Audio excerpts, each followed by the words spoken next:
कबीरदास जी का एक दोहा है, कस्तूरी कुंडली बसे मृग ढूंढे बन माही, ऐसे घटी घटी राम है दुनिया देखे नाही।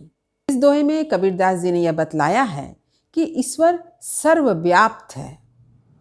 ईश्वर प्रत्येक व्यक्ति के हृदय में समाया हुआ है, लेकिन हम मनुष्य अज्ञानता के कारण इसे समझ नहीं पाते हैं, ईश्वर का आभास नहीं कर पाते, ईश्वर को महसूस नहीं कर पाते हैं। कस्तूरी कुंडली बसे, कस्तूरी एक सुगंधित द्रव्य है। कुंडली बसे, कुंडली यानी नाभि में, बसे माने बसा हुआ है।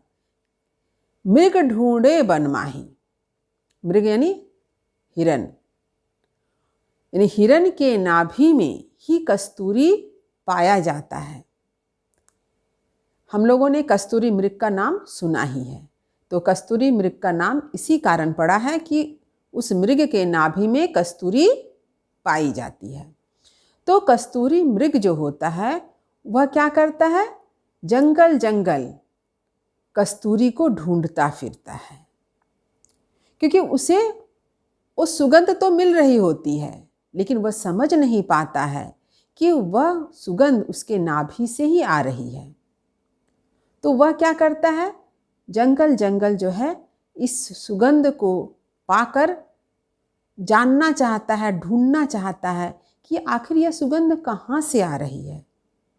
इसलिए कहा गया कस्तूरी कुंडली बसे मृग ढूंढे बन माही।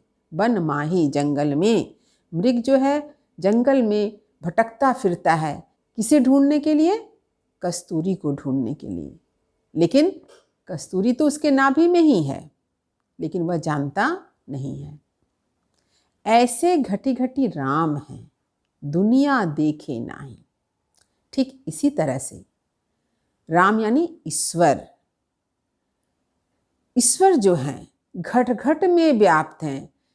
ऐसे घटी घटी राम है, घटी घटी यानी घट घट में, कण कण में, प्रकृति के कण कण में, प्रत्येक मनुष्य के शरीर में ईश्वर विराजमान है, विद्यमान हैं, समाये हुए हैं। दुनिया देखे नाही, लेकिन यह संसार इसे देख नहीं पाता है। क्यों नहीं देख पाता है? उनके आँखों में अज्ञानता का पर्दा है, उसके हृदय में अज्ञानता का अंधकार है। इसी कारण संसार के लोग ईश्वर को देख नहीं पाते हैं, महसूस नहीं कर पाते हैं कि ईश्वर तो उनके हृदय में ही विराजमान है। तो ऐसे अज्ञानता के अंधकार से दूर करने के लिए ही कबीरदास जी ने किसको परम आवश्यक बताया है, गुरु को परम आवश्यक बताया है, गुरु की कृपा को बतलाया है। गुरु के कृपा के बिना हम अज्ञानता के अंधकार से बाहर नहीं निकल सकते हैं। इसके पहले मैंने कबीरदास जी के एक दोहे की चर्चा आप लोगों से की है कि तेरा साई तुझ में ज्यों पुहपन में बास, कस्तूरी का मीरग ज्यों फिर ढूंढत घास।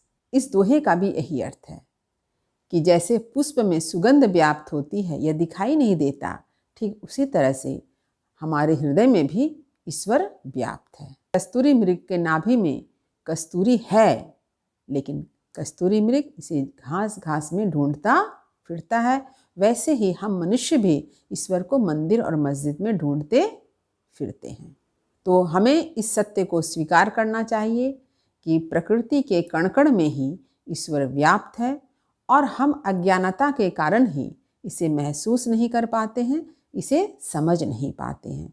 तो हमें अज्ञानता को दूर करने के लिए किसी अच्छे गुरु के शरण में जाना चाहिए, जो हमें अज्ञानता के अंधकार से बाहर निकाल के ज्ञान की रोशनी में हमारा मार्गदर्शन करे।